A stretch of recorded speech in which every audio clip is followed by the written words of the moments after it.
sarà quest'aria di settembre. 8 settembre si riparte, il pallone porta via anche l'estate, perché adesso in quella che, calcisticamente parlando, si dice la stagione invernale, si va al campo a giocare o a tifare e si rientra a casa a vedere le trasmissioni, magari la nostra. Dalla Serie A ai dilettanti il rito è questo, ed è un rito che a tutti piace ripetere. Se ne va l'anticiclone delle Azzorre, arriva quel ciclone lunghissimo del calcio dilettanti, area di passione che riempie le nostre domeniche. Oggi si riparte col campionato e molti gli danno il bentornato. Su Facebook i più vecchi sfoggiano i numeri, ai nastri di partenza per qualcuno prende il via l'ennesima stagione, per i più giovani le prime da titolari o da fuori quota. Al di là del romanticismo è giusto dire che questo movimento deve continuare a ringiovanirsi, servono giocatori e dirigenti giovani.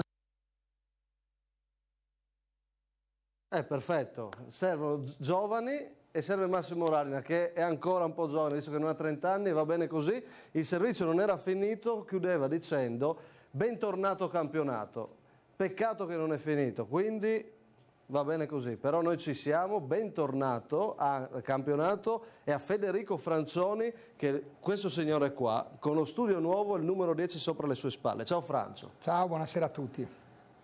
Vicino a lui, tornato nel servizio, dicevo, tornano a riaprire anche i chioschi e lì ci sarà Gabriele Magrini. Ciao Massimo, buonasera a tutti. Mi pare che a Bannia oggi già i chioschi lì andavano bene. Hai fatto molto bene anche a Monfalcone la prima di Serie D. Sì, molto bene, ho inaugurato alla grande.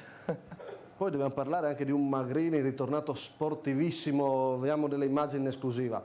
Giornalista del Messaggero Veneto, pronto a provocare Federico Francioni. Mattia Pertoldi. Ciao Massimo. Ciao, Io sono venuto solo per Magrini, lo sai, vero? Ah, per Magrini? Però è troppo sobrio quest'anno. Guarda, si può permettere anche la camicia bianca, quindi direi bene. Nella nostra sigla c'è San Daniele che alza la Coppa Italia, che l'ha vinta il gennaio scorso, e tra i protagonisti c'era anche Paolo Marzin, stasera nostro ospite. Ciao Paolo. Ciao Massimo, buonasera a tutti. Ben trovati a tutti. Mattia, tu proprio su Facebook scrivevi bentornato campionato dilettanti. Noi siamo partiti con quest'area di settembre che porta via l'estate ma riporta i dilettanti. È sempre uno spettacolo, no? È sempre uno spettacolo, ho vista l'AFA, il caldo di oggi sembrava di essere più che altro ad agosto, però secondo me si apre una stagione molto interessante, anche per tutta una serie di rivoluzione dai play-off, certo. Dai play-off ai play-out, molto interessante soprattutto in eccellenza. Oggi abbiamo visto la prima, faccio i complimenti anche al San Daniele di Marzin, visto che il primo colpo quasi a sorpresa secondo me, perché il Chions dovrebbe un pochino capire quella che è la nuova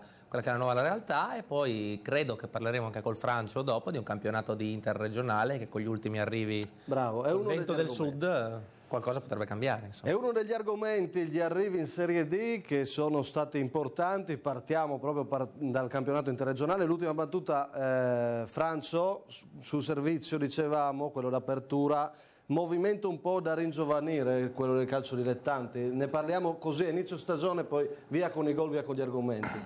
È bello, ma è da ringiovanire o no? Beh, sicuramente. Ne parlavamo che insomma la passione che hanno certi dirigenti è incommiabile, però sono un po' datati qualcuno, no? Ci vorrebbe un po' di rinnovamento. Detto questo, sono contento del fatto dei play-off e dei play-out, come diceva Mattia, perché è stata una battaglia che abbiamo condotto l'anno scorso. Non so se abbiamo dei meriti, però abbiamo sempre creduto a questo. I giovani e i dilettanti, e poi il Francia non li piazzano i professionisti e cala la percentuale. È vero, com'è la cosa. Il problema è la qualità, Mattia, perché io i campi vado a vederne di partite, tante, però ultimamente la qualità, non solo qua in Friuli. Vediamo qualche vecchietto in più, che tutto sommato nei dilettanti non va male. Io però mi riferivo solo ai dirigenti, un po' datati, no? Ai giocatori. Non ai giocatori. Guai che magari qualche giocatore che può ancora insegnare qualche certo. Lui l'ho visto oggi, niente male. Marzin è uno giovane, ormai è già un giovane con una certa esperienza. Insomma, no? sì. Ma ho 26 anni, quindi considerando che giochiamo con i 96. Italiano, no? Sì. Cioè, sei giovane quando ne hai 35, sì. più o meno, come nel mondo del lavoro. No, come il discorso dei fuori quota, no? Che sono fuori quota, hanno già qualcuno 20 anni. Okay. Paolo, quando senti dire, poi chiudiamo questo argomento per la prima ufficiale dei dilettanti, quando senti dire che una volta era più spettacolare, cosa ti viene da pensare tu che ci giochi adesso nei dilettanti? Ma sì, è un commento che sento spesso fare, però insomma io adesso è 10 anni che gioco in prima squadra, quindi diciamo che un'idea me la sono fatta, sinceramente secondo me lo spettacolo c'è. C'è ancora? Sì. No? Credo di sì. Sì, io faccio sempre questo esempio qua. Quando più o meno abbiamo cominciato a scrivere, il Francio giocava ancora, tutto quanto era in Serie D, era uno spettacolo. Sì, non l'anno delle 3 retrocessioni che ha fatto, ma... Che ha fatto lui? Che ha fatto lui, sì, sì. Okay. No, negli altri Tutte anni... leggende. Sì, dopo te la fai spiegare. L'anno scorso diceva solo che vinceva, io non gli dicevo niente. Sì, Quest'anno sì, tu sì, puoi sì. dire anche la verità. Sai, mi ricordo Bolzano, può essere, quelle parti là, poi Sud Italia, cambiava, era un pochino piccione. Ha cambiato un po' l'Italia. No, ma pensa semplicemente all'anno, una decina di anni fa dovrebbe essere ormai, 11 l'anno che ha vinto il Manzanese del campionato. Okay. Bon, i due Favero, Fabbro, Salger, Mini, Giacomini con 10 anni. E ha vinto davanti a Rivignano con Scodeller, Cabassi, Peresson, Don, Piccoli, Vigliani. C'era più qualità, proprio più... È così, Francio, tu che ci giocavi? Ma sicuramente era... Io sono contrario alla regola, purtroppo, che un giovane deve giocare perché è un fuori quota e sei obbligato a schierarlo. Credo che tanti anni fa, quando non c'era questo problema, chi era giovane ed era veramente bravo giocava comunque, non aveva bisogno di questo regolamento. No, sono d'accordo insomma con loro, il discorso dei fuori quota comunque essenzialmente una regola che considero stupidissima. Sì, secondo me sì. Una valvola di sfogo per i professionisti. Andrebbe tolta e comunque non dà la possibilità veramente ai giovani di crescere perché li fa giocare per obbligo e poi si vede dopo dove vanno a finire. Ok, nella prima giornata allora partiamo con un'altra rivoluzione, Francio, togliamo i fuori quota. Consentimi anche di dire questo, adesso finalmente questa storia del fuori quota è andata un po' a toccare anche il mondo professionistico, perché alla fine la Serie C porta contributi a chi fa giocare i giovani e finalmente si sono un po' arrabbiati anche i giocatori un po' più vecchietti che prima abusavano di queste regole imponendole nei dilettanti, adesso lo fanno anche nei professionisti e vedo finalmente che anche a loro non va bene questa cosa qua. Andrebbe anche sfatato questo mito del professionista che guadagna sempre. Cioè, una cosa è la Serie A. Certo. Una cosa c'era l'anno scorso quando c'era il Portoguaro, ad esempio in Serie B, non parliamo appunto di C2 o anzi Lega Pro Seconda Divisione, c'era gente che girava comunque a 30-35 mila euro all'anno. Voi dite, bene, ok, ma quando arrivo a 35 anni come vivo? Lo Devi andare a lavorare. Devi essere bravo, puoi crearti qualcosa però col tempo, conoscenze eccetera, ma questo sarebbe un altro argomento. Certo che in Serie D ci sono certi colpi che sicuramente costano e potrebbero aver cambiato la Serie D. Intanto partiamo con Pordenone UFM, seconda sconfitta stagionale in questa Serie D nuova per i cantierini, seconda vittoria consecutiva per Zubin e compagni. La cronaca di Marco Agrusti, Pordenone UFM. Vediamo.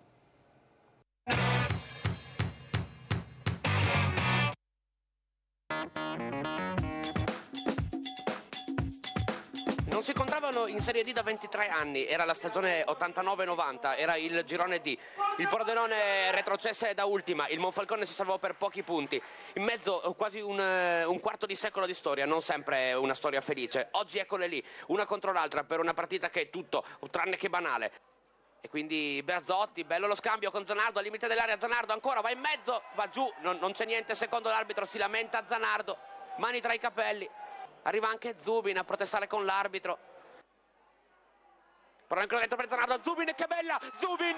Il vantaggio del Pordenone, è un grandissimo gol. Che assist di Zanardo, che gol di Emil Zubin. Il lampo del Pordenone che non perdona. Con quei due là davanti, sono tanta roba. Il genio di Zanardo, il tocco di prima, l'ha appena sfiorata. È partito in posizione regolare Emil Zubin. Al 26esimo, quindi Pordenone in vantaggio. È un lampo, è davvero un lampo questo gol. Perché non era successo niente. Ancora Zubin in area di rigore, Zubin però che taglia tutta l'area, finisce sul fondo. Non c'è arrivato per un pelo, Zanardo stava per tornargli il favore.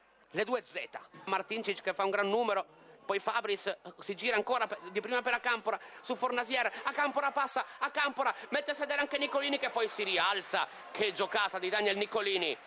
È arrivato Carli, però il pallone è buono ancora per Burato, la finta di Burato. Burato col destro a giro, la traversa e poi Zubin in rovesciata. Che giocata di Burato, attenzione a Mattielli, ancora area di rigore, mette fuori il pallone Mischio e poi ancora Burato. La presa non perfetta di Contento, la riprende in due tempi, grande occasione per il Pordenone. Non era Burato, era Berzotti, Che giocata di Berzotti. Va a fischiare l'arbitro. Va Zanardo e con il pugno Contento mette il pallone in calcio d'angolo, vola. Il portiere del Monfalcone, Chimento, al cross, Zubin sul secondo palo, la grande risposta di Contento, era solo Emil Zubin e poi non c'è niente, dice l'arbitro su un contrasto con Nichele. Che occasione per il Pordenone, Zanardo, palla ancora del Pordenone con Matieric, il cross è bello per Zubin, arriva poi Berzotti, il destro con i pugni Contento, ancora Berzotti al terzo tiro, sarà lui a tagliare, lo hanno perso Carli, è proprio lui che va di testa, Carli col colpo di testa, arriva Careri con una mano, l'avevano perso, Zanardo, squadre lunghe adesso, Zanardo, adesso sì che ha il tempo per calciare, prova con il destro Zanardo, ancora con i pugni Contento, fondamentale Contento, adesso però il Monfalcone in avanti, a Campora deve metterlo giù, limite dell'area, a Campora destro, pallone che sfiora la traversa e va sul fondo, gran giocata di Acampora, Zubin sulla bandierina, per Florian, gran giocata, Florian col destro ancora Contento, miracolo, bomba di Lauro Florian. Risposta da campione di Contento. Il Pordenone è alla seconda vittoria consecutiva, 1-0 a Montebelluna, 1-0 a Monfalcone. Questa volta decide Emil Zubin, il capitano, sulla magia di Paolo Zanardo. Avanti con gli 1-0 il Pordenone, che contento per l'UFM che para tutto ma non riesce però a fermare quella splendida azione che ha portato al gol Emil Zubin. E un'altra vittoria per i neroverdi e un'altra sconfitta per l'UFM. Non ha quasi mai impensierito la squadra di Parlato. Gabriele Magrini, che l'hai vista anche tu domenica al Boito, la squadra di Zoratti, preoccupa? Quanto preoccupa? Preoccupa molto Massimo, perché comunque non riesce a creare, a parte le due azioni con una Campora protagonista, però non riesce a creare tanto in fase offensiva. Nella prima partita che facevi tu la cronaca, come dicevi, ha subito tanto, e quindi anche oggi ho visto una squadra comunque che deve sicuramente cambiare marcia, dovrebbe anche recuperare sicuramente un giocatore come Raboni, che diventerebbe importante per il gioco dell'UFM, e in più magari anche intervenire, perché così non va sinceramente. Paolo Marzin, che l'UFM l'ha sfidata l'anno scorso in eccellenza, lì era tanto forte, no? Giusto, e ha vinto. In Serie D secondo te gli Acampora, Contento oggi si è visto far molto bene, ma quella squadra lì che è cambiata in parte, cosa può fare in Serie D? Ma diciamo che comunque il salto dall'eccellenza alla Serie D sicuramente è un gran salto, quindi deve lottare per salvarsi. Però secondo me comunque ha fatto due partite, la scorsa che ha subito il 4-0, sì. 4-1 dopo l'espulsione di Gallinelli, oggi con il Pordenone che in teoria dovrebbe essere Senti, la ma squadra. torna Coacci da voi? Dopo stiamo rivedendo il gol di Zubi. Sì, non è ufficiale, però penso che ci siano buone premesse per il suo rientro. Potrebbe essere, sì. Ma invece tu quando andrai in D? Io penso di essermi giocato la mia possibilità quando ero più giovane, adesso diciamo che le priorità sono altre. E comunque per la te Serie D. dici, quindi sì, perché anche se ci fosse la possibilità non andresti? Sì, ma la possibilità c'è stata anche in questi anni, però adesso giocare in Serie D è un impegno a tempo pieno. Io adesso sto studiando, poi spero di finire, di avere una professione. Secondo me è impossibile gestire un lavoro e la Serie D. Ben fatta, meglio la professione secondo me, bravo Marzini. Mattia e Francioni sul Pordenone e l'UFM, quello che abbiamo visto, Mattia dice tanto Pordenone, addirittura troppo, anche se forse i test per la squadra del presidente Loviso devono ancora arrivare. Sì, però insomma, numeri alla mano, struttura alla mano, allenatore alla mano, organico alla mano, credo che insomma se la giocherà col Marano.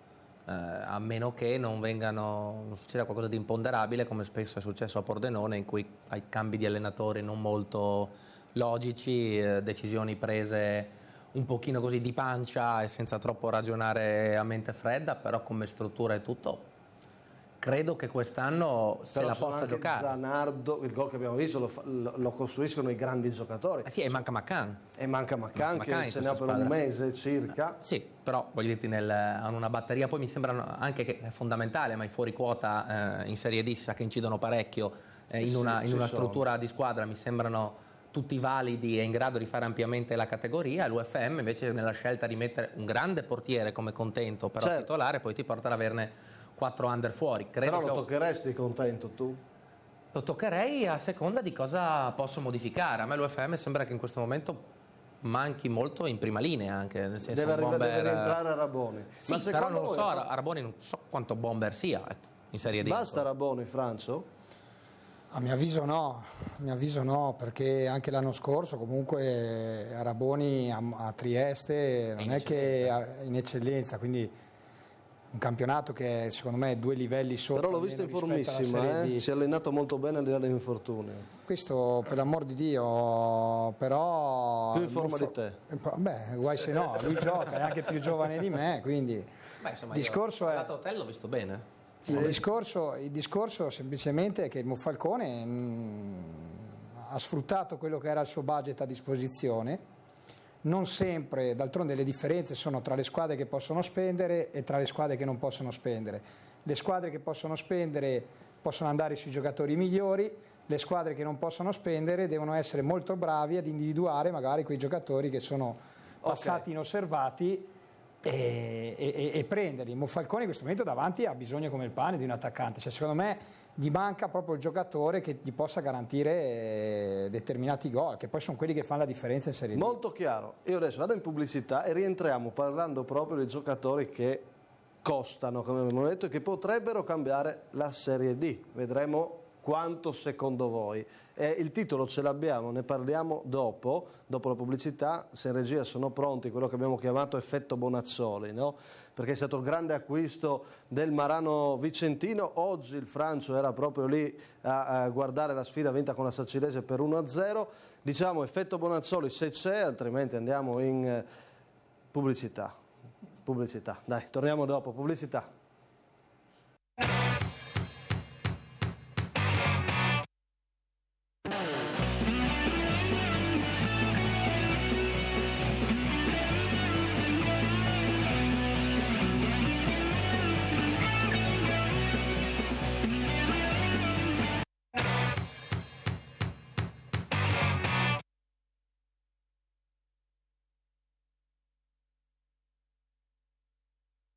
Siamo già rientrati in studio, c'era solo dovete farmi capire cosa succede, perché se no è la prima, è la seconda. L'improvvisazione è la miglior cosa. Sì, è che forse sono ancora in ferie per colpa di Magrini che ieri mi ha portato di nuovo a Lignano. No? Ho sentito che il vostro... L'ultima al tenda c'era scritto.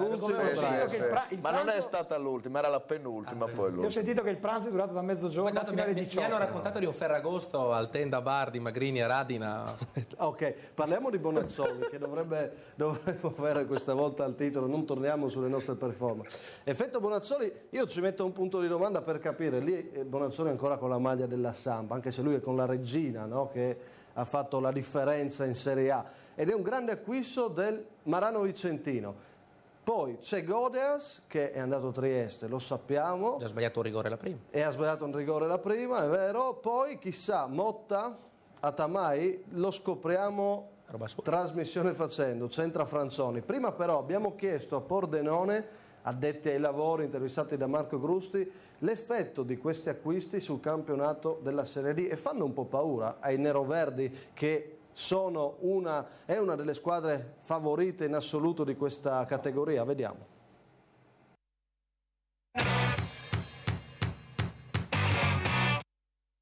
Il Marano che fa follie sul mercato prende Bonazzoli, probabilmente ha preso anche Cunico, la Triestina prende Godeas.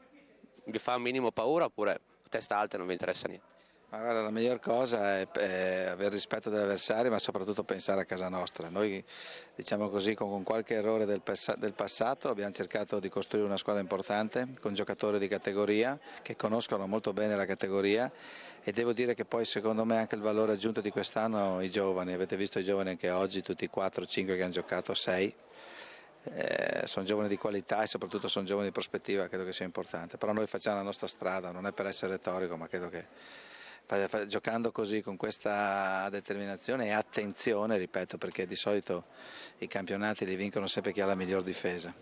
Ma come ho sempre detto, massimo rispetto per tutti quanti. In questa categoria qua credo che comunque ci deve essere un equilibrio in tutte le cose. Io penso al Pordenone e ai miei ragazzi. Bonazzoli, Godeas, la risposta è Zubin. No, vabbè, è inutile che ci tocchiamo. Hanno fatto delle scelte e giustamente noi magari siamo più esperti della categoria, però sarà il campo sicuramente a decidere chi vince.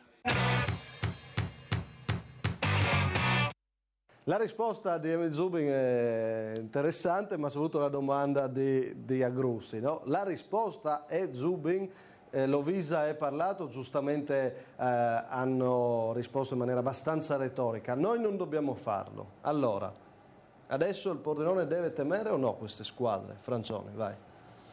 Dai, su, risposte corpose. Ma guarda, io ti dico, allora, il Pordenone è partito bene, ha allestito secondo me una squadra super competitiva con giocatori, come diceva il Presidente, di categoria, e hanno un impianto di gioco che fino a questo momento sta dando i suoi frutti. Tra l'altro sottolineerei il fatto che in 2 partite hanno preso 0 gol, cosa che l'anno scorso alla prima occasione prendevano sempre gol, questo è un dato di fatto.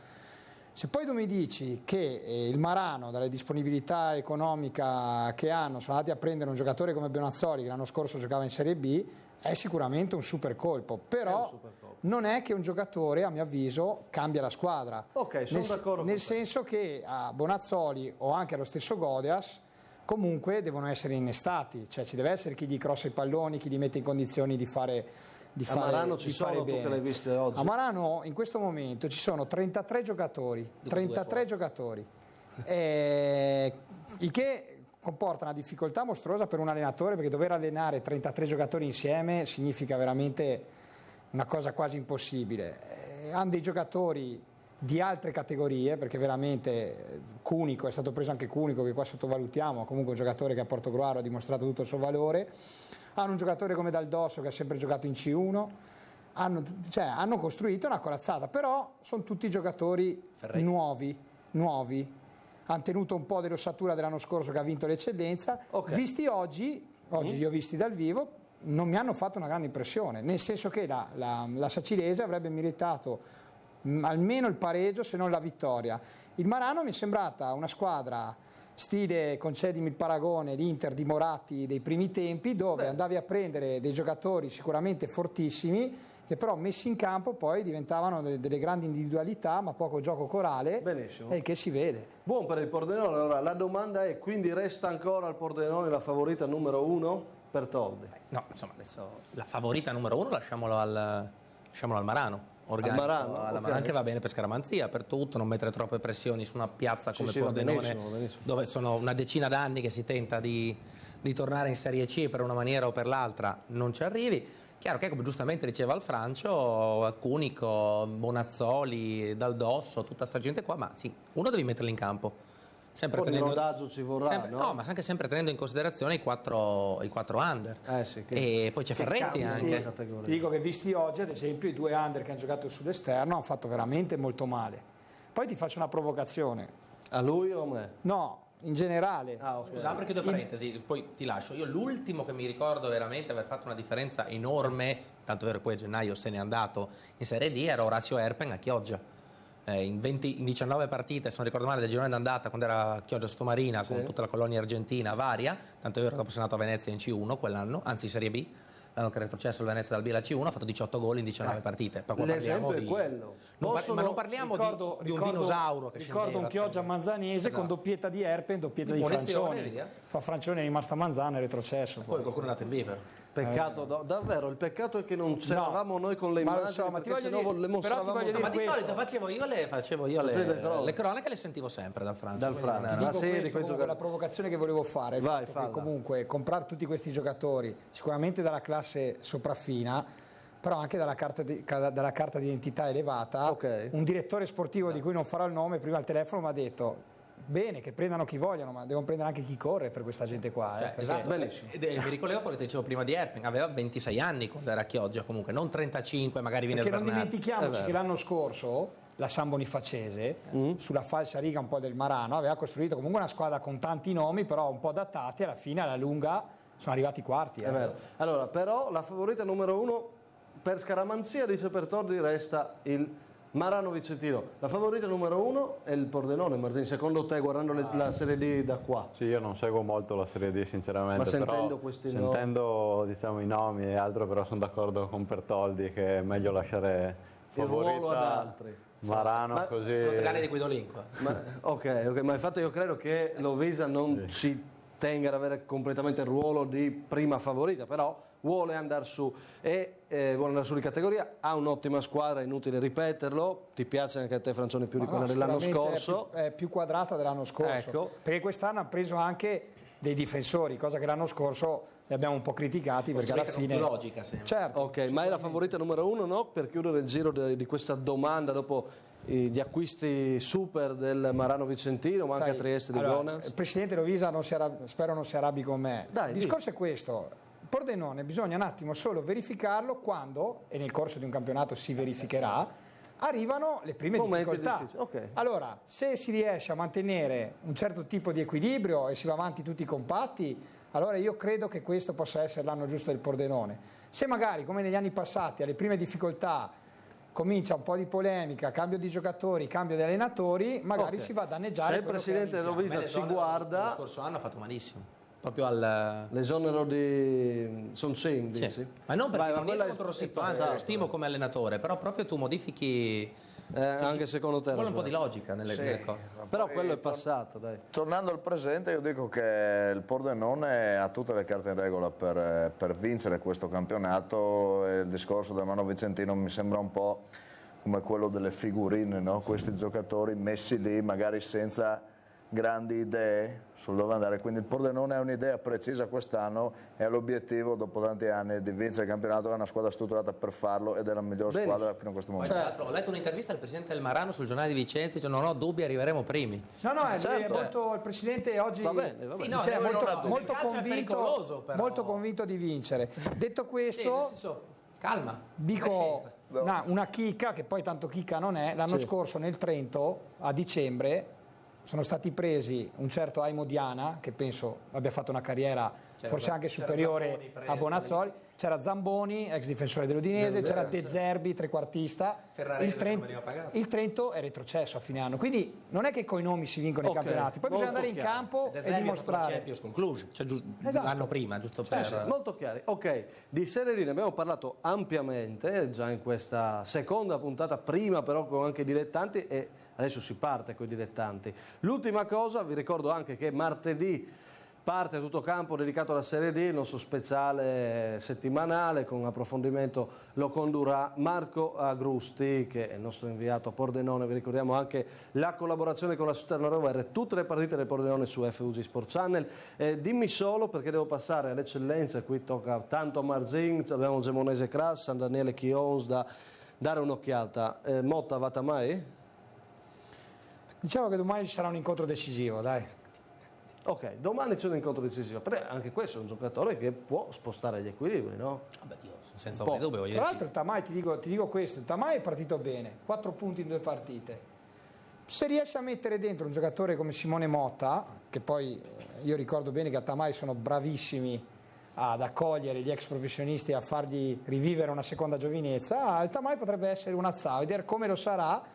Chiudo con la Serie D, la Sacilese, che oggi ho visto veramente molto bene. Consentimi di fare i complimenti al direttore sportivo Fiorin, perché con un budget non esagerato ha costruito veramente un'ottima squadra. Ti consento. Secondo me Simone Motta può anche sfruttare la chance andando a Tamai, poi casomai a gennaio se arriva qualche offerta dai professionisti. Poi c'è un problema regolamentare. Di sicuro non va Carlino ormai. Che è un po'...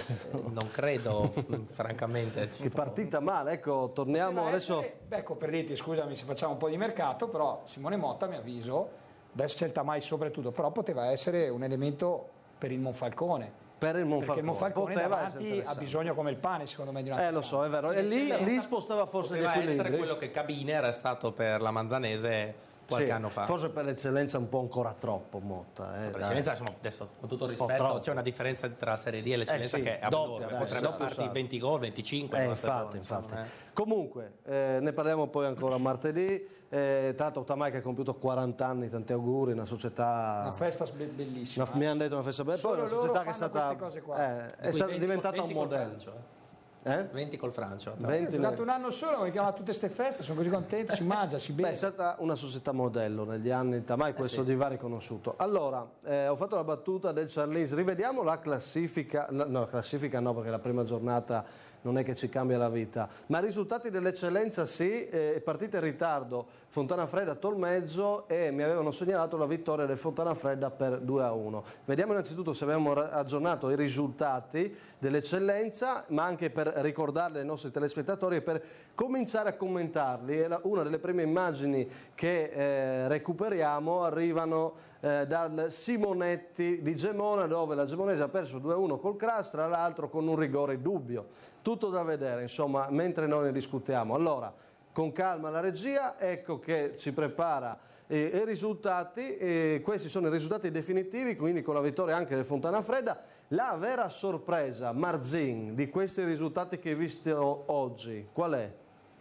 Ma diciamo, vedendo i risultati, Itala-Charlins sicuramente è una sorpresa, anche se l'Itala secondo me anche l'anno scorso con una squadra comunque discreta ha fatto un ottimo campionato. Queste sono le immagini che arrivano da Gemona, poi torniamo sulle Semele commentiamo. 2-1 risultato finale, vedete, parte in avanti la Gemonese, le riprese di Francesco Zilli, Rossi sempre ispirato. Risponde il Cras con Knežević, il pallone fuori, tante occasioni nel primo tempo, partita viva. Poi c'è questo episodio, il primo rigore sull'1-0, il rigore Espetic, fallo su Spetic di Carnieluti, rigore d'espulsione. Partiamo commentando Magrini da ex arbitro. Più che generoso. Più che generoso. Tutto rispetto. Sì.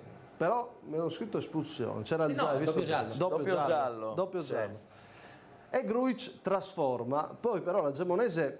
Sicuro che era Grujić, sembrava Knežević a me. No, Grujić mi segnalano il primo gol, anche sì, va un po' più age di Grujić. Vedremo. Comunque ecco questo è il pareggio di Rossi. Io da queste prime immagini comincio a dirvi, il Cras, allora, questo Cras che ha una grande squadra, Magrini, però andrà fuori per fuori? Ma secondo me no, vedendo chiaramente siamo ancora all'inizio, la prima giornata, sai, insomma, guardando queste immagini. Guardando queste immagini io vedo una grandissima Gemonese sinceramente, poi è chiaro che il Cras da squadra, sì, lì magari un intervento un po' sul portiere, però comunque da squadra esperta chiaramente ha portato fuori la partita, anche grazie ad un aiuto arbitrale, per cui non sembra che insomma sia in grado di uccidere il campionato, sarà un campionato equilibrato secondo me, per eccellenza di quest'anno sì. Ecco, però il gol che ha fatto Rossi denota già qualche lacuna difensiva. Io, se dovessi dare la mia opinione, direi Cras che ha tutto per fare bene in zona gol, ma io dietro non lo so. È sempre stato il problema del Cras dietro. Anche negli anni passati. Anche negli anni passati subiva tanti gol. Mattia? Sì, tutto giusto, con l'unica differenza che non parliamo più di Serie D ma di eccellenza, e in eccellenza c'è in grado una squadra che ha dei singoli come Corvaglia, come Knežević, come Spetic, come anche Arcaba sulle palle da fermo, è in grado comunque di vincerti le partite anche come oggi. Non mi sembra proprio, vedendo le immagini, che abbia meritato, anzi non pare, no? Però quando tu hai dei solisti che sono in grado di farti la differenza in una realtà come l'eccellenza friulana, che sono d'accordo con quello che ha detto il Francio prima, secondo me 2 livelli sotto la Serie D come qualità media, c'è qualcosa in più, soprattutto visto che io ho visto il Chions oggi e ho visto il Chianis Muzzan, per l'amor di Dio, solo in Coppa Italia, però al momento non mi sembrano reali antagoniste al Cras. È la prima di campionato, È la prima di campionato, per l'amor di Dio. Neanche il Chions e il San Daniele? Sì, è una bella squadra. San Daniele, a differenza del Chions, ha dato una lezione ai Pordenonesi, cioè che questa è l'eccellenza, non è più la promozione. Ok, ne parleremo fra poco. Voglio chiudere però Gemonese e Cras domani in un Heading Goal, tutti i servizi, appuntamento alle 19, alle 20, scusate, perché stiamo cambiando un po' tutti gli orari, vedete, poi in settimana vi diamo tutte le indicazioni di questa nuova stagione per FUG Sport Channel con tante novità. Da domenica si parte anche il pomeriggio, reti unificate FUG Sport Channel e Free con aggiornamenti in tempo reale. Sì, esatto. Radina come napolitano, rete unificata. A reti unificate, sì. Ascolta, Gemonese si è, secondo me, indebolita, però è partita molto bene in Coppa e oggi Franzoni mi pare abbia fatto una buonissima partita. Ma dalle immagini hanno avuto parecchie occasioni, però io direi che è la prima di campionato. Bisogna vedere quanto hanno lavorato certe squadre, chi ha lavorato meno è sicuramente più fresco, chi ha lavorato di più. Io sento spesso Arcaba, ma ha detto che comunque ha lavorato veramente tanto, tutti i giorni, da un mese a sta parte, non ha mollato di una virgola e quindi sono molto imballati. Detto questo, il Cras, a mio avviso, è una squadra... Scusa, c'è sempre Rossi, però Gemonese, Marco Rossi è una certezza. Faranno una statua quando smette lì a Gemona.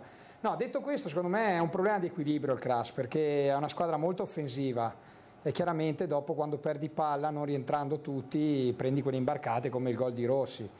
Però è una squadra secondo me in grado, seppur molto esperta, perché comunque anche loro sono molto avanti con gli anni, è una squadra che ha la possibilità di far sempre un gol più degli avversari. Cioè, mi avviso loro, e io ci metto il Fontanafredda, mi sbilancio già la prima giornata, loro e Fontanafredda saranno le due squadre che a mio avviso alla lunga lotteranno per vincere. Dopo parliamo, e adesso ci fermiamo, vediamo se c'è un po' di pubblicità, perché poi parliamo di antagoniste, quindi già Bertoldi ha toccato questo argomento. Noi eravamo curiosi, siamo andati a vedere anche, ci sono le immagini anche di San Daniele Chions, perché noi credevamo che Chions o San Daniele potessero già dirsi antagoniste. E poi parliamo anche del Cianis Buzzane, altra dipinta come antagonista che è partita malissimo. Pubblicità, torniamo fra poco.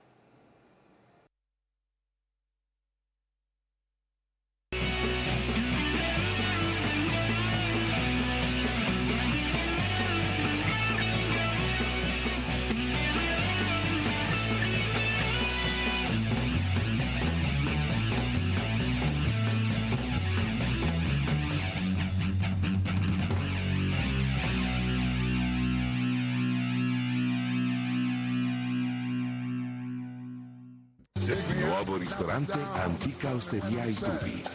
Take my eyes to look around, take my ears to listen to the stars. This is what you are. Knock me down, knock me out, make me feel shy. But when you hold me in your arms, I could just... Antica Osteria ai Tubi, ristorante e wine bar. A Palazzolo dello Stella, via Nazionale 59. Per info e prenotazioni 0431 58 041. Hai un'azienda edile o sei un privato? Chi ti può fornire tutto, ma proprio tutto il materiale per l'edilizia? Zanutta, nei suoi 5 punti vendita. Zanutta produce anche gabbie in ferro, solai e tette in legno. Da Zanutta avrai una consulenza specializzata in tutti i settori e potrai trovare dai mattoni al cemento, dai rubinetti alle piastrelle, dall'attrezzatura edile alla ferramenta minuta. Zanutta, l'edilizia a 360 gradi. Zanutta SRL, a Muzzana del Trugnano, Carlino, Trieste, Feletto Umberto e Pocenia. Imper Cold Systems, dal 1981 sul mercato italiano ed estero. Imper a Staranzano realizza celle frigorifere, dispone di 2 unità produttive attrezzate alla realizzazione di diverse tipologie. Tecnici esperti, risposte rapide ed ottimali per risolvere tutti i problemi di spazio e di misura che i clienti pongono. Imper è il fornitore più importante per Fincantieri in Italia. Un'impresa legata al territorio, veste l'intero settore giovanile dell'Unione Fincantieri Monfalcone. Dal 1981 Imper, costruzione celle frigorifere, in via Grazia Deledda a Staranzano. Siamo rientrate a sorpresa, vedi? Cosa stavi parlando? No, stavamo parlando dei pali delle lap dance che Magrini conosce bene.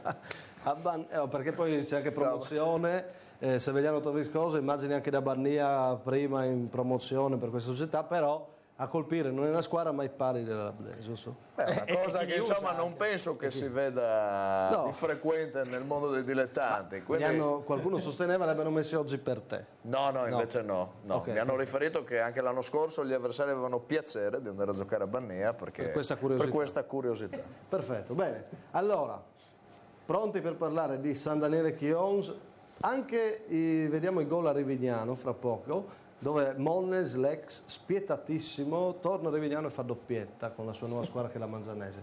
Prima di parlare di San Daniele, Marzin, una domanda. Come hai vissuto quest'estate con la squadra del San Daniele un po' in tumulto perché non si sapeva del futuro? Dici un po' com'è stata. Sì, è stata appunto, come dici tu, è stata un po' in tumulto, però noi giocatori sinceramente abbiamo sempre saputo le cose molto chiaramente, perché c'era il direttore sportivo Maurizio Rocco che si è dato da fare appunto per cercare di risolvere i problemi. No? Sì, difatti secondo me il fatto che siamo rimasti tutti tranne 4-5 giocatori è molto significativo, perché comunque gli abbiamo voluto dare la fiducia che poi lui ha ripagato riuscendo comunque a organizzare la società.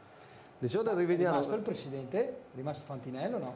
è rimasto Fantinelli, Sì, presidente, attualmente però lui. è chiaro ho sentito voci Sì, che andava via. No, è rimasto, diciamolo noi, credo con un impegno economico naturalmente parecchio inferiore, e le frasi di Marzin, Franzo, penso siano chiare, che in questo momento San Daniele è Maurizio Rocco, come nella gestione, è l'uomo che fa la differenza. Sì, diciamo, noi come giocatori abbiamo, penso che in tutte le società i giocatori hanno come riferimento il direttore sportivo. A livello dilettantistico, Qualcosa di più di un direttore sportivo. Sì, a livello dilettantistico penso che i direttori sportivi svolgano insomma, un ruolo parziale rispetto a quello che magari succede nelle società professionistiche. Maurizio Rocco è un direttore sportivo sicuramente di qualità, che sa gestire uno spogliatoio, sa gestire i giocatori e ci dà appunto tutte le spiegazioni. Contano i direttori sportivi in eccellenza? Matteo? Beh, penso proprio di sì, poi dipende dalla piazza. Ci sono piazze dove c'è il presidente che fa tutto, Rivignano per dirne una, e altre come invece San Daniele dove conta parecchio, altre ancora come la Pro Gorizia ad esempio dove incide particolarmente. Poi dipende sempre dal protagonismo o meno del Gradisca, Luxic negli anni che fu, anche se lì insomma Longamanus di Bonanno negli anni c'è sempre. È vero. Hai detto Rivignano, guarda oggi cosa è successo a Rivignano, sempre in copertura abbiamo le immagini, abbiamo una telefonata prima. Pian piano è comparsa la scritta sotto nel nostro monitor che voi da casa non potete vedere, però prima del Rivignano la telefonata che abbiamo in linea. Pronto? Se è pronto, vediamo. Io sento qualcosa. Pronto? Sì, con chi parliamo? Telefono da Trieste. Sì, buonasera. Buonasera. Allora volevo solo dire una roba. Prego. Allora, buonasera. Allora, primo il Pordenone. Sì. Primo il Pordenone. Ok. Secondo quell'altra squadra. Non avevi detto che la Triestina quasi ha fatto il ritiro 20 giorni dopo tutte le altre squadre. Sì. Lei voleva, ho capito, lei dice non abbiamo toccato l'argomento Triestina, questo è il concetto. Sì. Sì, è vero, ci perdoni, martedì. Allora la Triestina cosa retrocedi? No, la Triestina sarà sicuramente uno dei nostri argomenti, però le dico una cosa signore, noi basiamo molto la trasmissione sulle immagini. Noi con la Triestina, anche con la società abbiamo parlato, stiamo aspettando di trovare anche l'accordo per mostrarvi le immagini, perché io sono convinto signore che più delle chiacchiere, per voi che siete a casa, conti vedere i gol. E quando avremo anche i gol vedrà che parleremo molto della Triestina. È una nostra filosofia, tutto qua. Mi sono fatto capire? Sì, no, il discorso è... Ok. No, sì, però il discorso è che voi parlate prima il Pordenone, prima il quello. Certo, sì. Però allora non adesso che la Triestina ha 20 giorni di ritardo di preparazione confronto a tutte le altre squadre. Ok, guardi, ha chiamato lei, è un telespettatore, chiede la Triestina e adesso Franzoni. Buonasera. Grazie signore. Franzoni però una battuta, perché è giusto, i telespettatori chiedono, tengo a sottolineare con una nota, però noi siamo per arrivare anche ad avere le immagini della Triestina, perché è una cosa importante, l'aiuto anche di tutte le società che nelle collaborazioni per mostrare le immagini, però c'è un telespettatore che chiede e noi diamo risposta. Francio. Guarda, velocissimamente, la Triestina a mio avviso sicuramente è partita tardi nella preparazione, il direttore sportivo Gradella ha fatto un buon lavoro perché partendo tardi comunque è riuscito ad allestire una formazione competitiva, ciliegina sulla torta Godeas che comunque l'anno scorso ha fatto 20 gol a Venezia, 17 più playoff 20, non ti preoccupare, ma detto questo, nonostante le provocazioni di Mattia, secondo me è una squadra in cantiere, nel senso che ci vorrà ancora, quest'anno sarà, come posso dire, di ambientamento nella categoria, sicuramente arriveranno tra le prime 5, tra le prime 6, ma non li vedo favoriti per la vittoria finale. Però penso che la dirigenza della Triestina punti già quest'anno ad andare in Cina. Non credo perché comunque... Sei sicuro? Hai parlato con qualche... Ho parlato con qualche dirigente, non mi sembra sia di fare bella figura, di costruire una struttura su cui andare a ritoccare l'anno prossimo laddove bisognerà ritoccare, anche perché ti ripeto, hanno confermato tre quarti della squadra di eccellenza che comunque sono ottimi giocatori, però non avevano vinto l'anno scorso l'eccellenza, quindi però davanti hanno preso gente. Davanti hanno preso 3 giocatori. Godias lo conosciamo tutti, non ha bisogno di presentazioni, è un grandissimo giocatore. Bortolotto è un giocatore di categoria, anzi di categoria superiore, perché ha sempre fatto C2 C1, però a conti fatti oggi è restato fuori. E l'altro Tadeucci, un attaccante che io ho visto in Coppa Italia, ottimo giocatore, secondo me è uno che darà una grande mano, ma fondamentalmente l'anno scorso era alla Massese, ha fatto 24 gol, però gli anni prima non è stato un bomber, perché è un giocatore comunque di 27-28 anni.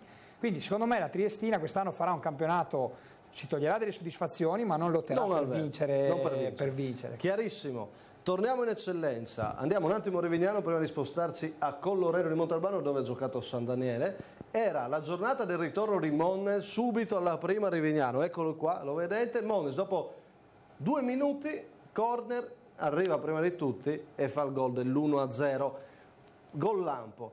Rivignano in grande difficoltà sulle palle inattive, qua il pareggio Petranca non perfetto, anzi gol di Zanin che sigla l'1-1 Rivignano. Domani vedremo un servizio, ha creato moltissimo, una Manzanese che ha convinto poco per certi versi, devo dire un Rivignano che ha creato tantissimo, ha fatto il gol del 2-1 con Della Mora, lo vedete, poi Varutti che non è, manca Monnes, si vede, restiamo in copertura, questo è il gol di Della Mora, Varutti ha sbagliato un po' troppo davanti alla porta ed è arrivato il pareggio, lo intravediamo, poi domani avremo un'immagine migliore, ha anticipato Monnes sul primo palo di testa, ancora palla inattiva, gol 2-2. Rivignano senza Monnes, gioca ancora bene ma quella punta là davanti Magrini, Varutti non è il giocatore che ti fa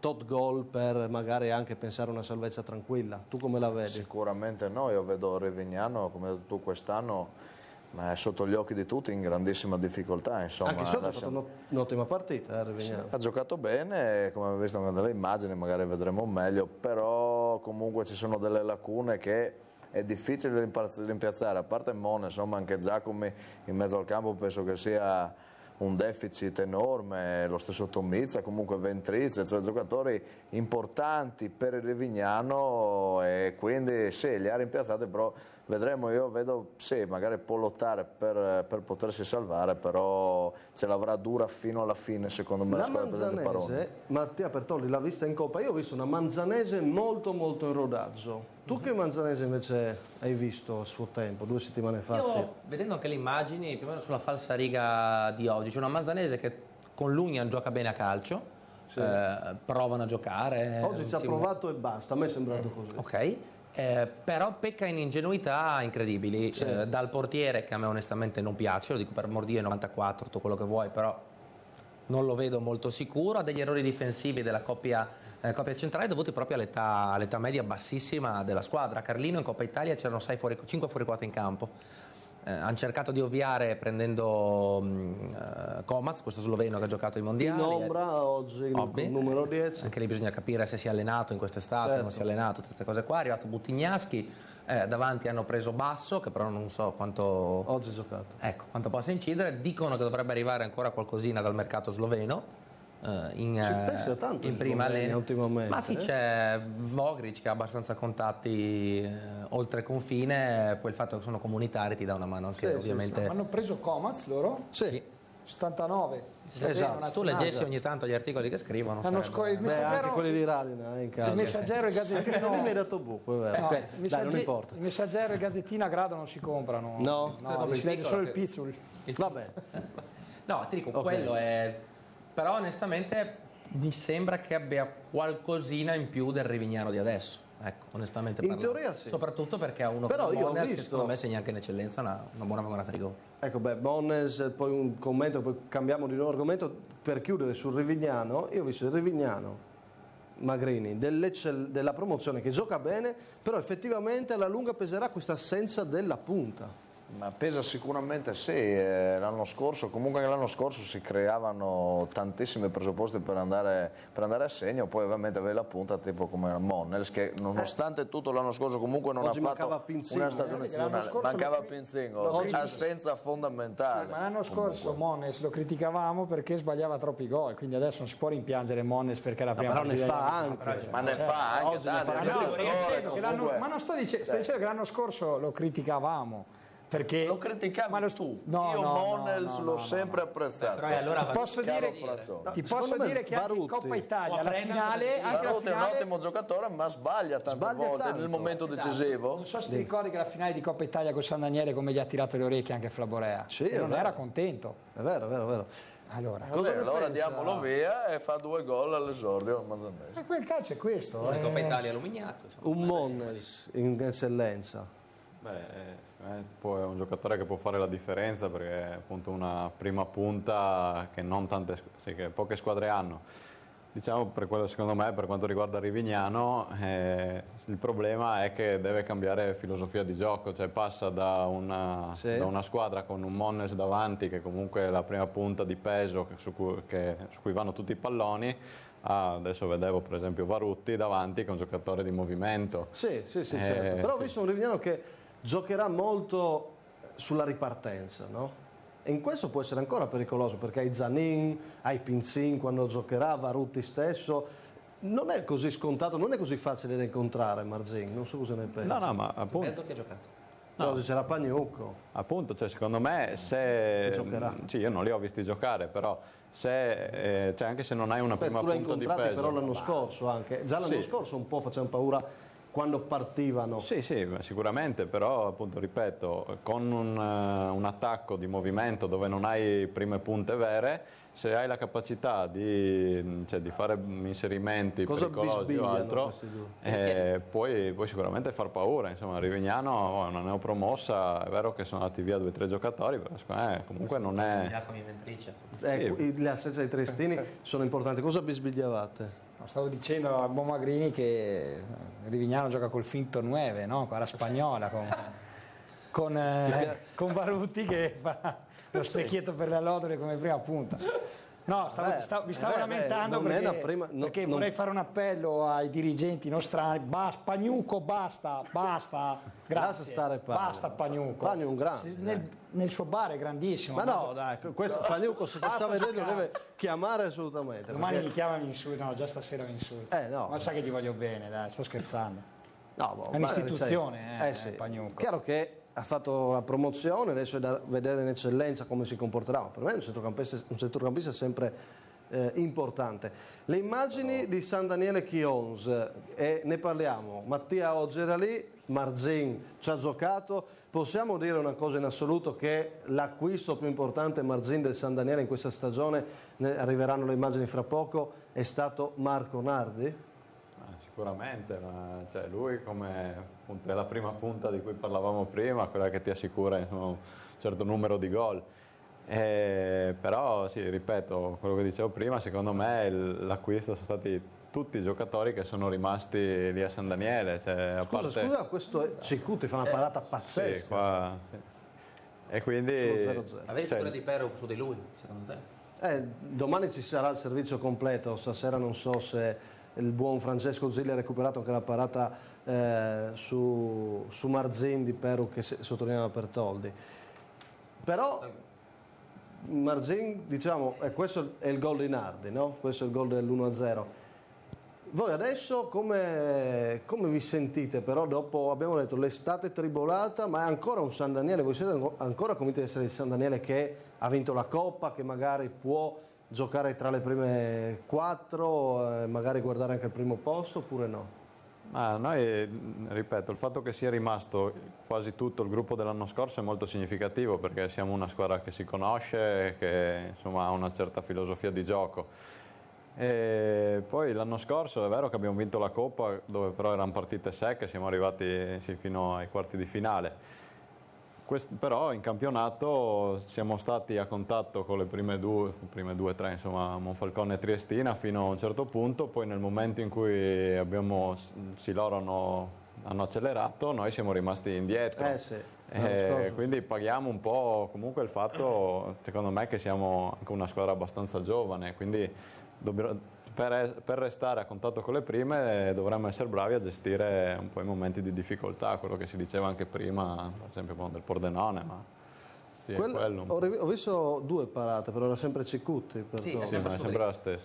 È sempre sul Rizz, ok. Quindi queste sono le poche immagini, però sì, non si vede il secondo tempo. Non si vede il secondo tempo, poi domani ci sarà il servizio completo naturalmente, però abbiamo visto il gol, che non è male comunque. No, non è male, ma soprattutto il secondo tempo in cui San Daniele accelerato ha giocato sicuramente meglio. Ha giocato meglio del Chions, il Chions è fisicamente secondo me anche un po' crollato, si è mangiato il gol dell'1-1 con Zusso di testa dopo il gol di Nardi, però è anche vero che Perucca ha fatto una parata su di lui pazzesca, 2 su Armellino. Hanno avuto più di qualche chance il San Daniele per raddoppiare e chiudere la partita.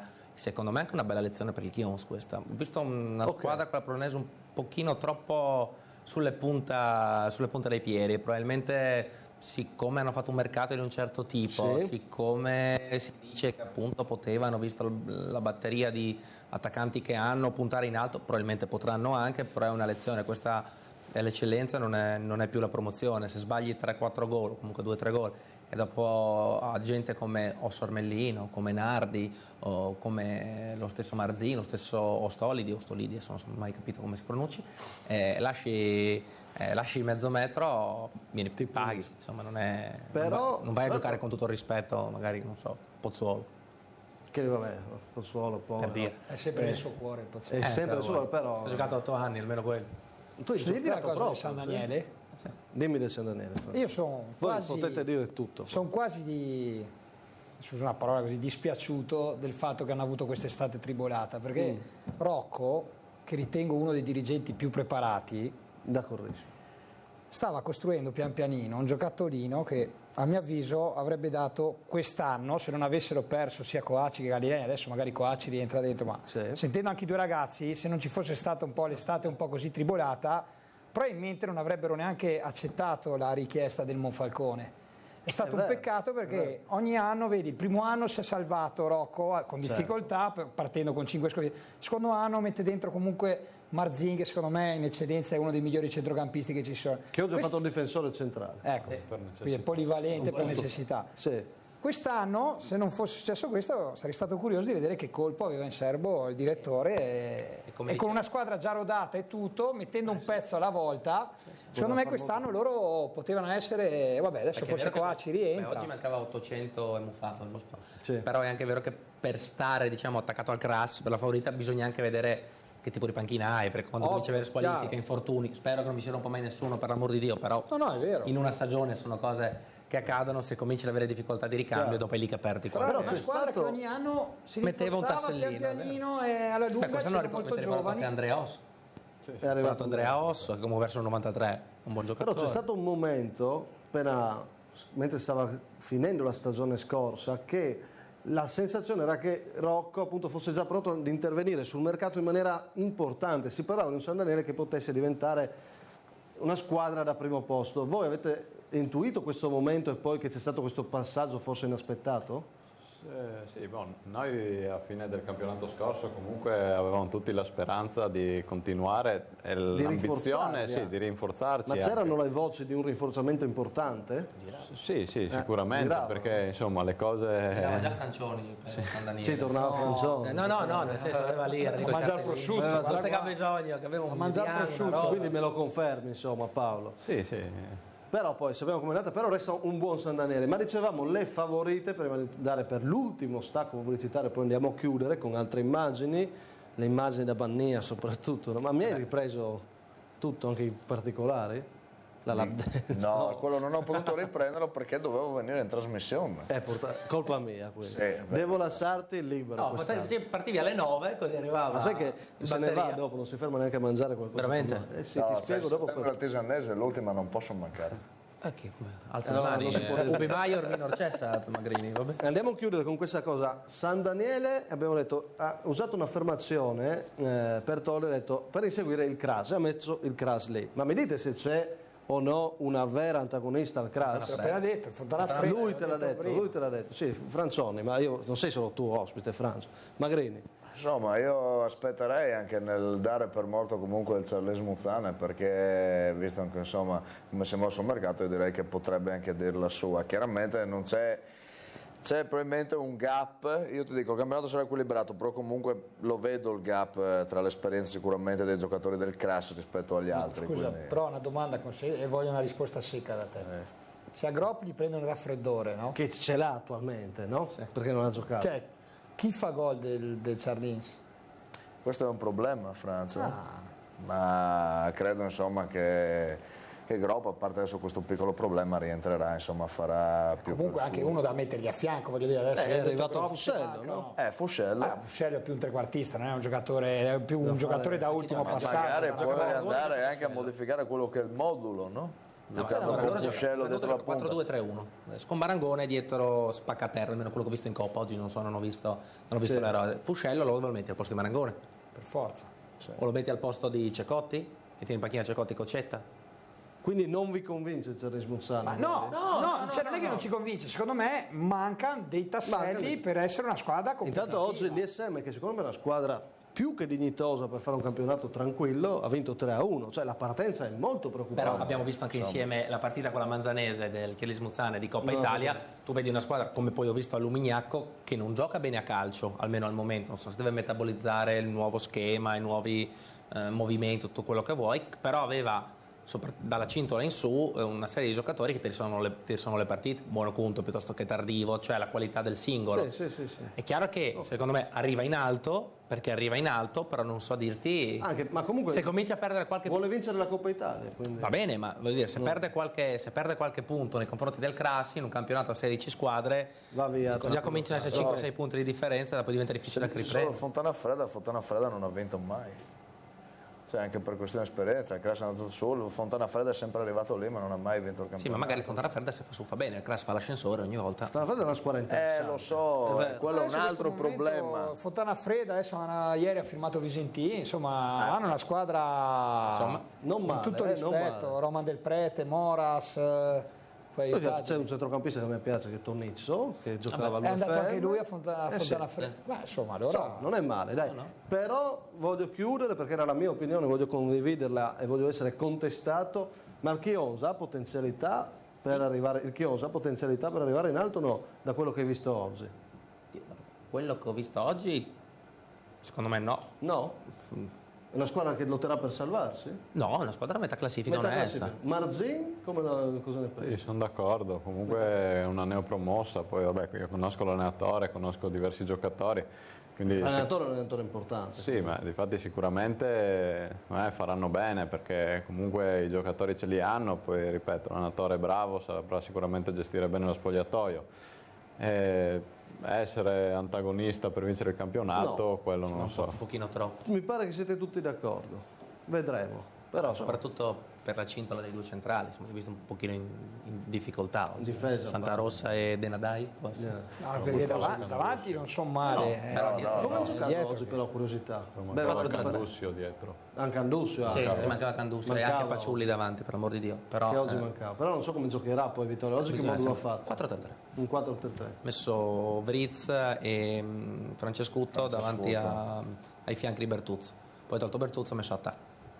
Okay. Però giustamente stiamo parlando da chi può lottare per vincere, ma vuoi parlare di retrocessione? Sì. Spot e poi un po' di retrocessione perché poi Franzioni presunte, buffiamo che così cominciano già perché sai che lui per Amarcor si ricorda di andare giù. Ok, no, ma anche perché nelle prime puntate è giusto fare i pronostici ufficiali che poi verranno smentiti. Allora, pubblicità, poi si va a chiudere, ci sono anche le immagini della promozione, restate con noi.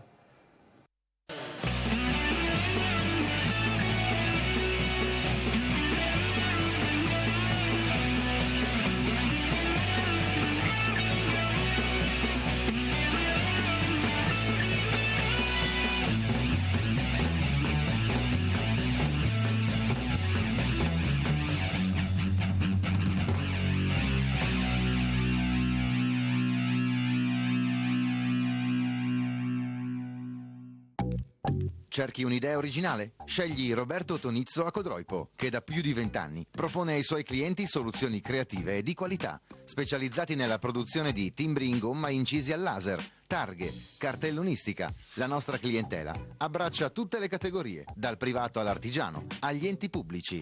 E poi le società sportive. Da Tonizzo c'è un'ampia scelta di coppe, targhe e trofei. Rendi ogni momento speciale. L'idea giusta la trovi qui. Premiazioni, regali, t-shirt e tanti gadget personalizzati con una grafica accurata e attenta al dettaglio. Roberto Tonizzo ti aspetta a Codroipo. Cercaci anche su Facebook. Coniglio Natura, il coniglio friulano allevato all'aperto. La società agricola Vecon è specializzata nell'allevamento dei conigli da carne. Grazie alla salvaguardia della sanità e il benessere degli animali si possono ottenere carni salubri di primissima qualità.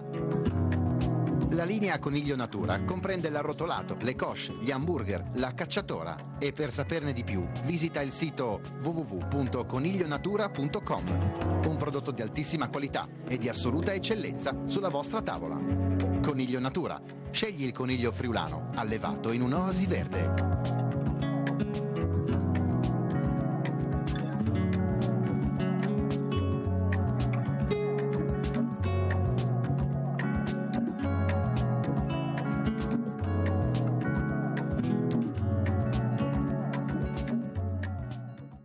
Se cerchi casa, Edilcao Mozzo fa il caso tuo. Edilcao Mozzo vende e realizza per gli enti pubblici e per i privati. Dalla ristrutturazione alla costruzione completa di case, palazzine, ville a schiera, opere pubbliche. Edilcao Mozzo vende direttamente le proprie realizzazioni. Vi seguiremo dal realizzo del progetto sino alla consegna dell'immobile. Edilcao Mozzo, una garanzia nell'edilizia fatta da un'esperienza trentennale. Edilcao Mozzo è a Precenicco. Telefono 0431 58 60 28.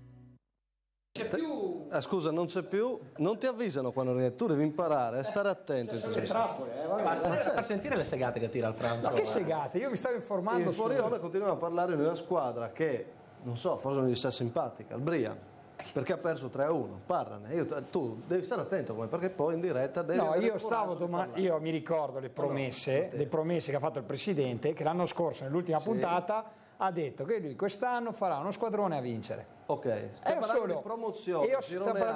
Io ho solo domandato, essendo ignorante perché non ho letto il mercato di Pertoldi e tutto, ho domandato quali erano gli acquisti effettuati dalla Brian, cioè niente di che. Era solo una domanda. Lui chiama, dopo ti faccio anche i nomi della Gazzetta per mettere fuori i nomi di quelli che deve piazzare nei professionisti, giusto per dire. No, funziona così a alti e piccoli livelli, è sempre così. I risultati della promozione Girone A, visto che sono stati tirati in ballo dal nostro opinionista numero 10 Federico Francioni. Quest'anno ti ho fatto lo studio anche per te col numero 10, pensa tu. Mi piace. Pensa quanto lecca, Hai visto che roba? Allora, il Brian ha perso 3-1 con Cordenonsi, promozione Girone A, è un po' il risultato a sorpresa della giornata, questo è vero. Ma nel Cordenonsi c'è la stessa squadra circa dell'anno scorso? Beh, insomma, grosso modo, sì, sono il blocco del Fontana Fredda. Cordenonsi comunque era un'ottima squadra l'anno scorso, quindi se ha riconfermato. Che tu tifavi tanto l'anno scorso. Certo, no, tifavo, secondo me erano candidati a fare alla vittoria finale, poi sono arrivati secondi o terzi, perché poi sì. Però quest'anno sono ripartiti con lo stesso organico, cioè non era una partita facile, voglio dire. Cordenonsi è una bella squadra. In promozione c'è il Torre nel Girone A che potrebbe essere insieme a Cordenonsi, ma anche al Brian tra le favorite. Anche il Prata. Il mio Lignano a pezzi. Lignano l'ha visto oggi Gabriele Magrini, come l'ha visto? Non so se abbiamo. Allora, dobbiamo dare tempo alla regia di sistemare tutto, perché abbiamo in sospeso. Fatemi sapere quando sono pronti. Il servizio di Sevegliano Torviscosa. Il Lignano Bannia in copertura, oggi visto la partita vista da Gabriele Magrini, e ricordiamoci i risultati da riproporre, quindi un po' alla volta arriviamo. Però dimmi al volo e poi ci torniamo sulla partita del Lignano, visto che l'ha nominato come ti è sembrato. Lignano non ha giocato secondo me una brutta partita, però ha creato anche delle palle gol, ma non è stato capace di sfruttarla, ma anche sicuramente del peso davanti e non riescono a concludere. Il Bannia cinico, 2/3 occasioni da gol, 2 dentro. Allora, visto che abbiamo parlato di promozione, vi facciamo vedere subito il servizio. Andiamo in promozione Girone B, Sevegliano Torviscosa. Poi preparate i risultati perché rammentiamo la memoria. Orlando la prima di Orlando, sì, cacciato. Ci racconta tutto Simone Fornasiere. Vediamo, via. Di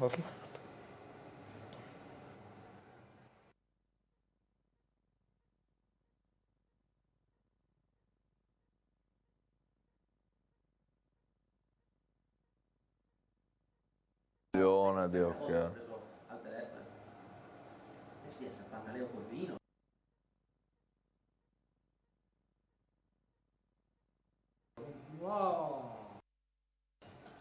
Non so, siamo che problema c'è per il servizio, quindi quando è pronto torniamo. Mi fanno troppe sorprese oggi, spero che gli audio...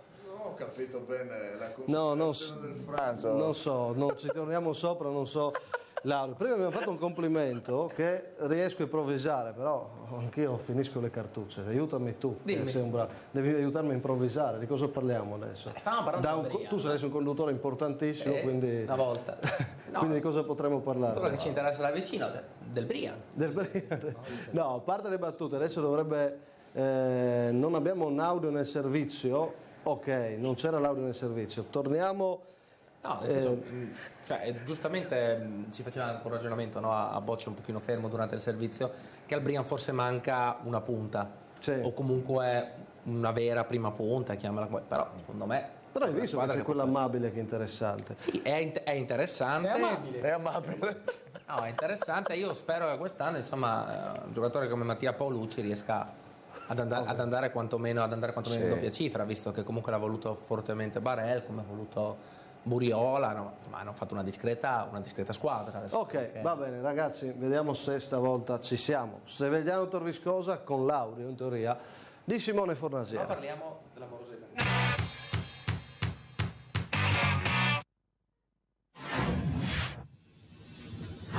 Parte subito con una vittoria l'ambizioso Torviscosa, che vince a Sevegliano con il gol di Godeas al fine del primo tempo. Parte meglio la squadra di mister Carpin, che dopo 11 minuti si fa vedere dalle parti di Orsaria con il tiro cross di Paolini, sul quale Pitta non riesce ad intervenire.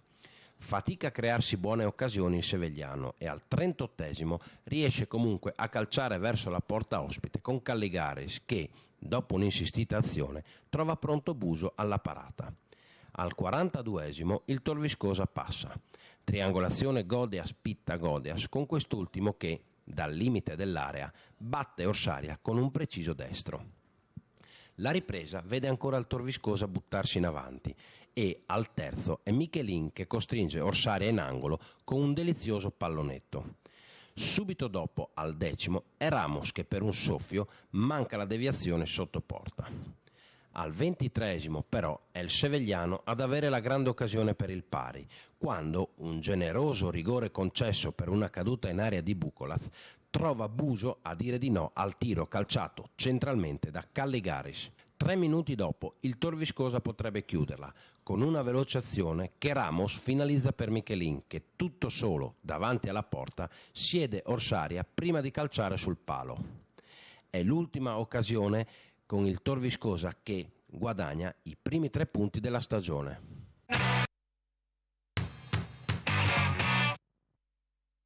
Torviscosa, cos'hai Francione? Non ti è piaciuta la partita? No, mi ero addormentato sul commento soporifero di Fornasieri. Dai, ce l'hai anche con...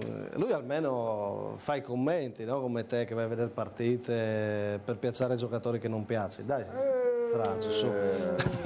Polemico, no? Vedi? Senti, soporifero il Torviscosa, però è squadra da promozione. Sì. No? Non c'è dubbio. Beh, sicuramente hanno fatto un'ottima squadra, hanno tenuto gran parte degli elementi dell'anno scorso. Più ha messo dentro Paolini, che comunque è un giocatore che ha fatto altre categorie e che darà sicuramente una grossa mano con la sua esperienza, quindi direi che è una delle favorite del girone B. Allora, Francesco Zilli che ha fatto un lavoro fantastico come sempre, abbiamo tutte le clip. Allora, regia, proviamo. Dobbiamo trovare totalmente la sintonia, no? Perché siamo un nuovo gruppo ed è giusto che dobbiamo capire. Anche perché arriva un querele, se no. Sì, perché poi no, ma noi troveremo tranquillamente la sintonia. I risultati, perché mi piaceva farli rivedere e commentare prima di andarcene tutti a casa a bere una birra con Magrini a settembre da Tisanese, Magrini eccetera. non può? No, ma a settembre C'è la Morosetta che lo aspetta. Sì. Dicevo i risultati per promozione A e promozione B, così poi chiudiamo il commento sulla promozione e vediamo poi in copertura Bannia Lignano. Allora, promozione A, questo è il riepilogo per chi non ha seguito le 19 i risultati dati da FVG Sport Channel. La sorpresa è sicuramente il Bannia che parte bene come neopromosso, ma attenzione anche al Flaibano che... Quanti ne ha fatti Max Rossi? 3. Triplete di Max Rossi. Occhio al Flaibano però, perché ha giocato bene in Coppa, chissà che non diventi la sorpresa. È un fenomeno se sta bene, cioè per la promozione. Per la promozione tanta roba, no? Con la sigaretta proprio. Passiamo in Promo B, ha vinto anche il Torre come vi dicevo, ecco, quelle sono le società che almeno all'inizio sono da tenere in considerazione. Partono bene nel girone B, il Tor Viscosa che abbiamo visto il servizio, la Pro Cervignano, altra squadra che da retrocessa insomma è sotto osservazione. Contro l'Isonzo di Catalfamo. Vinto di Catalfamo e Milan. Milan è andato a giocare, Catalfamo allenatore, ci sono parecchi, c'è anche l'ex capitano della Fincantieri, dell'UFM che ha vinto il campionato. Bogar. Hanno una bella squadra l'Isonzo. Ti chiedo però, può essere finalmente l'anno anche della Juventina che ci prova sempre oppure no? Guarda, nonostante il grave problema che ha avuto la Juventina, inteso nella persona di Airoldi, che poverino ha avuto un incidente quest'estate, quindi ha perso un attaccante che in promozione realizza sempre 20 gol.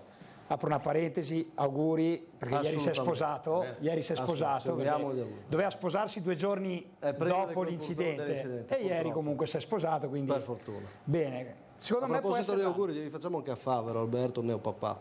Neopapà, esatto. Ha fatto gol oggi magari? No, il 13° ha vinto, ha perso 2-1. Un gol c'è stato. Domani ci sono le immagini e vediamo tutto. Comunque no, la Juventina secondo me può essere la favorita numero 1, avendo preso anche uno come Ghirardo in mezzo al campo, cioè si è mossa bene sul mercato, Racca in difesa. Se ci sono le immagini, ci sono perché sono state lavorate, Bannia Lignano, ecco che arrivano, Magrini, dici tutto. La neopromossa Bannia con Lignano. Allora... La neopromossa Bannia è una squadra organizzata, una squadra comunque che è capace di realizzare quasi tutte le occasioni che crea. Guarda questo gol per esempio di un giovane ex udinese. No. Non c'è. Non è Pugliatti, no? No, nel Lignano no, c'è... Se no risultavo. Chi ha segnato questo gol, scusa però? È un giovane, adesso non ricordo. Eri molto attento. Era sulla lap dance. Era un giovane, il numero 16 che fa questo numero. Adesso esterno? Sì. Lui giocava all'Udinese comunque, era dell'Udinese, l'hanno lasciato a casa, dopo l'ha preso il Bannia che ha fatto un grande colpo secondo me perché ha dimostrato grandi qualità, poi c'è Marangon insomma in mezzo al campo, quindi è una squadra che secondo me può dire la sua.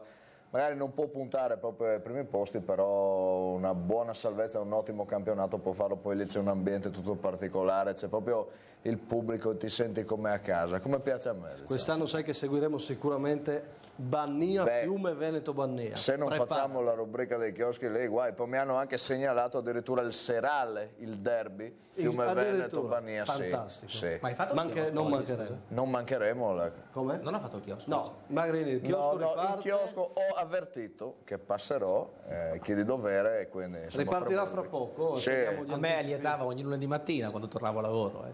E vedevi il chiosco. È una delle grandi rubriche. È un must, no? È un must, bravo. Tornerà. Allora, prima di chiudere, c'è ancora una cosetta in copertura bellissima da vedere, preparatela. Ma prima di chiudere, allora, il pronostico ufficiale glielo chiediamo a tutti. Prima puntata dei dilettanti. Franzoni, l'eccellenza la vince? Dai, su, no. Crass. Volevi parlare di retrocessione. Chi rischia di retrocedere? Basta un nome solo? Una diretta. E poi ci sono i play-out. Dimmi quella diretta e dimmi le due che più rischiano di andare ai play-out. Cominciamo con i nemici qua. Corno, Virtus Corno. Diretta addirittura, poi? No, scusa. Diretta. No, diretta. Muggia. Ok. E play-out che rischiano fortemente Corno e Rivignano. Corno e Rivignano, che tanto Muggia oggi battuto da un Lumignacco che un anno fa si salvò, però quest'anno credo possa puntare a qualcos'altro, magari una salvezza tranquilla, sì, per si mette un po' di ordine sulle formazioni magari. Ah sì? Ne parlerai quando tornerai. Te lo dico veloce, l'ultima volta ho visto Caruso centrale con Borsatti dietro, Del Tatto terzino destro, Cantarutti con destro a sinistra, Toffoli esterno destro. Adesso magari se li mettiamo tutti nei loro ruoli, se fai un'onesta partita. Questa è l'opinione di Mattia Bertoldi. Vicino alla panchina del Lumignaco. No, io dico quello che Dimmi penso. Dimmi chi vince l'eccellenza. Grass. Retrocede di diretta. Muggia. Le due che rischiano di più, quindi andare play out. Ne faccio dire solo due. Ahimè Rivignano. Manzanese. E anche la Manzanese nel giro play out, no? Poi ce ne vanno 4, noi diciamo facciamo un numero, quelle che rischiano di più. Cioè, una cosa è l'augurio, una cosa è tu dirti una roba. Vuoi fare il pronostico? No, meglio di no. Ti astieni dal pronostico. Automatico. Siamo ancora alla prima di campionato. Anche secondo me alla fine vincerà il Cras il campionato, e per la retrocessione non vedo bene al momento Rivignano e il Muggia e credo anche il 13°. Ok. Abbiamo fatto il pronostico sull'eccellenza, il massimo campionato dei dilettanti per la prima puntata, che verrà rispolverato a fine stagione. Dico anche il mio? Direi. Dico Cras, anch'io, però sono convinto che il Chions... sempre al carro, te. No, però Chions io vi dico che arriva in alto. Allora di Chions. Però non che vince, non è ancora pro. Però dico Chions, dai, va bene, io dico Chions. Muggia anch'io lo vedo male, Manzanese... forse la Virtus Corno un po' troppo giovane lo è. Secondo me Tortolo fa un altro miracolo. Però potrebbe farlo, mi fido di Tortolo, però dico che farà Speriamo fatica di no, che non lo faccia il miracolo. No, per l'incolumità di Tortolo, perché all'ennesimo miracolo ne fa tanti, però è partito bene. Sì. Tripletta di Zucchiatti, la vedremo domani sera. E doppietta di Del Zotto. E doppietta di Del Zotto. Domani... È Rinato Del Zotto.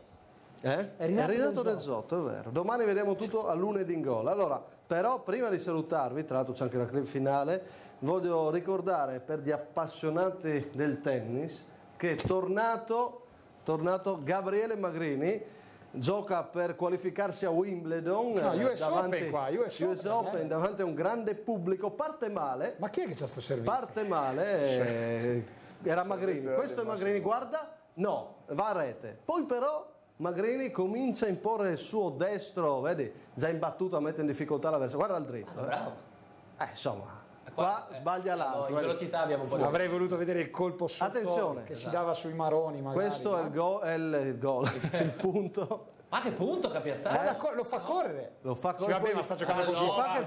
Sta giocando col suo padre. Quanti anni ha? No. Come no? Nel rispetto di Marco. È qui l'errore e c'è la vittoria. Guardate il portiere del Palazzolo. La vera notizia non è quella. Qual è? Guarda Magrini che poi soddisfatto. Ma possiamo dire che a tutte le fan dei chioschi di Magrini che devono mettersela via, che ormai è impegnato. Ma perché devi aprire queste pareti? Ma guarda lo stile, Guarda, stile vero. È un gran tennista. Perché così? Sì, oggi. Cioè devi evitare in trasmissione. Oggi un'altra vittoria, Massimo. Si è appoggiato per sulla 6-4 abbiamo vinto il TC Stella contro Rive d'Arcano, quindi abbiamo cominciato col piede giusto questa nuova avventura nella D3 che è l'ultima categoria, però l'ultima delle ultime, però siamo un club nuovo. Però Magrini, a parte gli scherzi, se non cominciava a mangiare e bere, mi dicevano che era un tennista, anche arbitro, era bravo, ma tennista che poteva arbitro dai, ha sentito altre cose. Ero l'arbitro migliore ai tempi.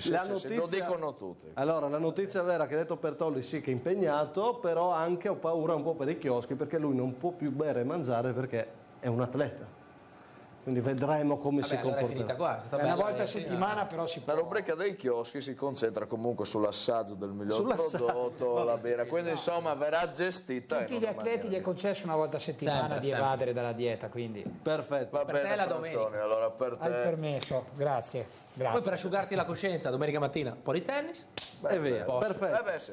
Dai chioschi, dai campi di tennis, sempre con noi c'è Gabriele Magrini. Grazie Gabri. Grazie Massimo a te e a tutti. Grazie a Federico Francioni, il nostro numero 10, già in formissima. Sì. Grazie. Grazie a voi, buonasera a tutti. Grazie a Mattia Bertoldi. Grazie a voi. Ti aspetto prossimamente per divertirci insieme in questo studio. Grazie a Paolo Marzin. Grazie a voi. E buona stagione con il tuo San Daniele. Grazie a tutti, ci ritroviamo domani sera con Lunedì in Gol e le novità da domenica, a parte anche il pomeriggio con campi collegati in diretta, si parlerà anche di Udinese, poi la sera da quest'anno, prima ci sono i risultati ma poi da tutto campo parte alle 19:30.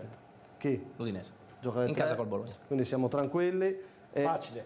Vedremo. Io Bonino. Vedremo, altro pronostico. Mamma mia, il gufo a tutto il campo gufo quest'anno gradesco qua. i risultati li anticipiamo entro le 19 da domenica, 19:30 parte la trasmissione. Grazie a tutti, buona serata.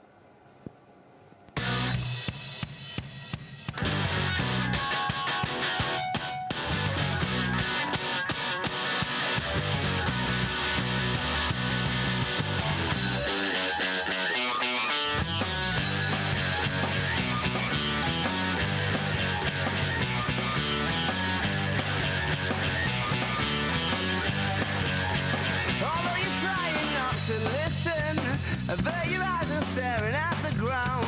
She makes a subtle proposition. I'm sorry, love, I'll have to turn you down. Oh, we must be up to summer. What are the chances? Sure, it's more than likely. I've got a feeling in my stomach. I start to wonder what his story might be, what his story might be. Yeah, 'cause they said it changes when the sun goes down. Yeah, they said it changes when the sun goes down. And they said it changes when the sun goes down. Around here, around here. Oh.